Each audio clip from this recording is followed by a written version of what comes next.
Oh, begitu. Bismillahirrahmanirrahim. Assalamualaikum warahmatullahi wabarakatuh. Gimana kabarnya anak-anak? Semoga selalu sehat dan dalam lindungan Allah Subhanahu wa taala. Pada kesempatan kali ini, Ibu akan membahas tentang jujur dan menepati janji. Sebelum kita memasuki pembelajaran kita hari ini, mari kita berdoa dulu. Doa dimulai.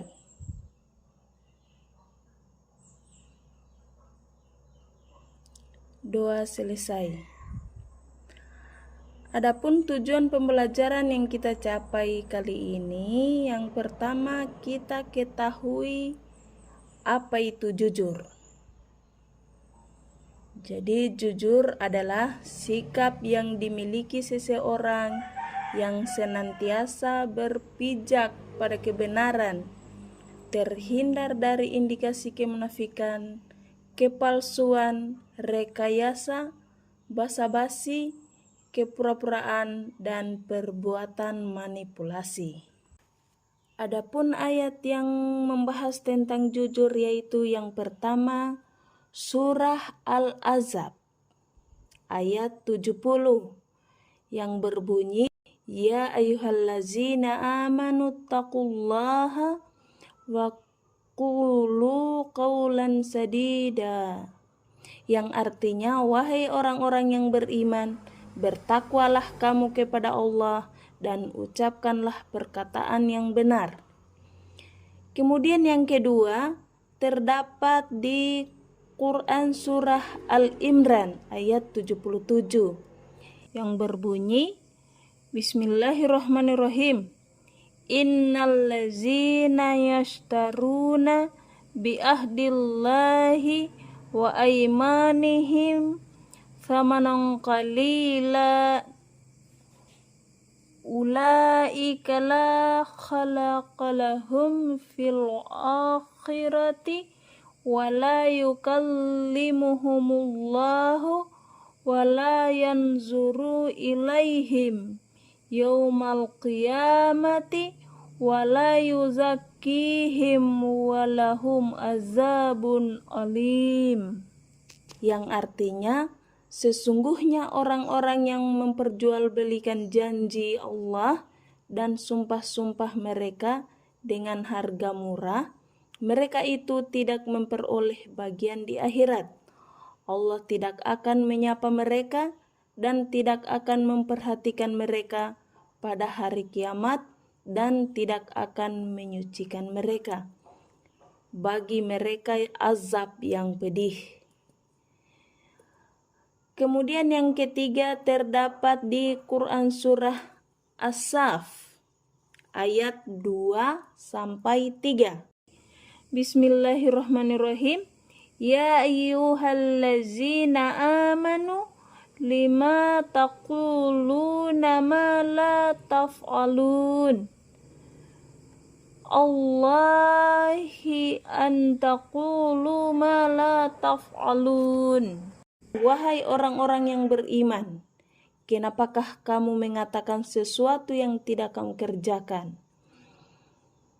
Itu sangat dibenci di sisi Allah jika kamu mengatakan apa yang tidak kamu kerjakan. Hadis riwayat Muslim yang berbunyi, An Abdillah bin Mas'ud radhiyallahu anhu qala Rasulullah sallallahu alaihi wasallam, Alaikum bisidqi fa inna sidqa yahdi ilal barri wa innal birra yahdi ilal jannati wa ma yazalur rajulu yasduqu wa yataharras sidqa wa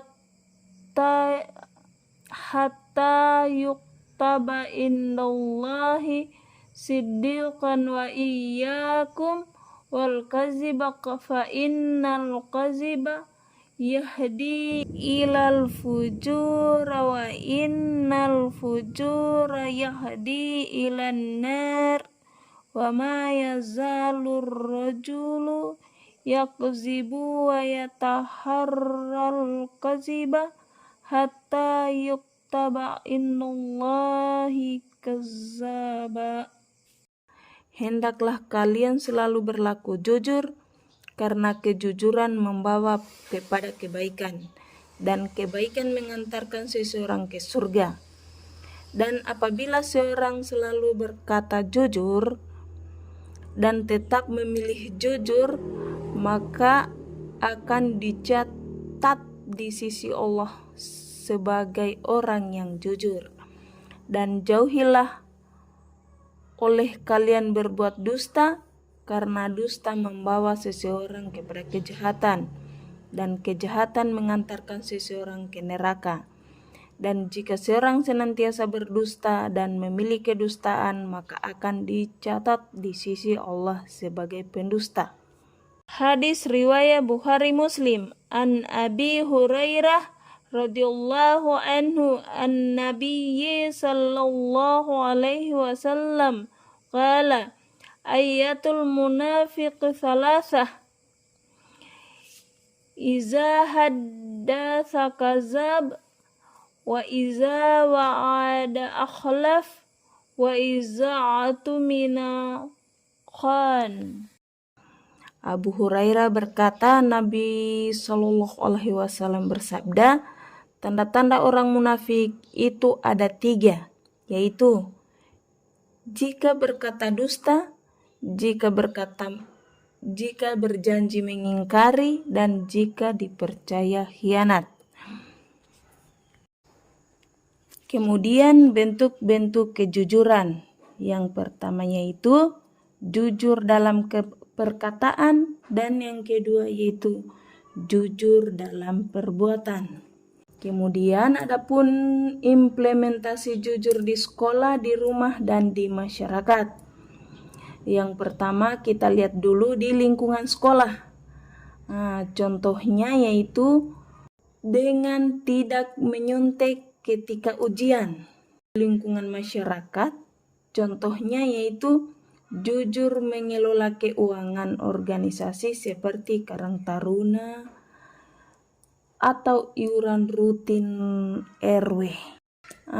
Sekarang kita akan membahas tentang menepati janji. Janji adalah ucapan seorang kepada orang lain yang mengatakan kesedihan dan kesanggupan untuk berbuat. Menepati janji berarti melaksanakan janji yang pernah diucapkan kepada orang lain. Janji adalah hutang. Hutang akan diminta pertanggungjawabannya sampai akhirat. Barang siapa berjanji harus ditepati. Oleh karena itu, sebagai seorang muslim, jangan mudah mengobrol janji. Sebaiknya apabila janji, ucapkanlah insya Allah jika Allah menghendaki. Karena kita tidak tahu apa yang akan terjadi di masa yang akan datang. Adapun hadisnya dijelaskan oleh Al-Bukhari. Nabi Shallallahu Alaihi Wasallam bersabda, sesungguhnya yang terbaik di antara kamu ialah siapa yang paling baik menunaikan janji.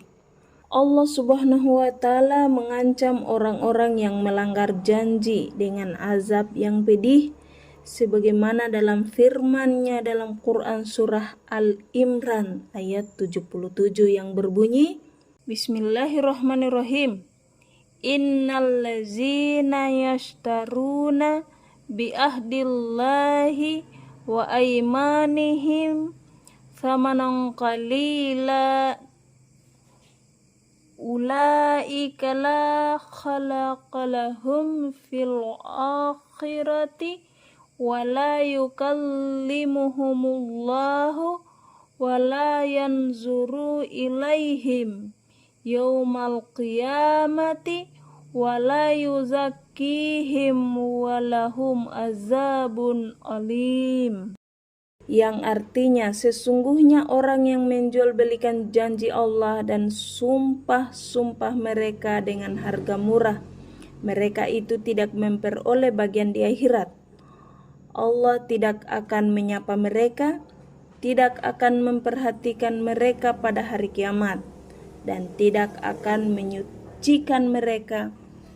Bagi mereka azab yang pedih. Contoh penerapannya yang itu di sekolah. Belajar dengan tekun, tidak pernah terlambat ke sekolah. Kemudian kalau di keluarga, menghormati ayah dan ibu dan membantu orang tua setelah berjanji. Kemudian di masyarakat, menggunakan hak pilih pada saat pemilu, mengikuti aksi bela negara. Jadi itulah pertemuan kita kali ini, lebih dan kurangnya mohon dimaafkan. Dan saya akhiri, wabillahi taufik wal hidayah. Wassalamualaikum warahmatullahi wabarakatuh.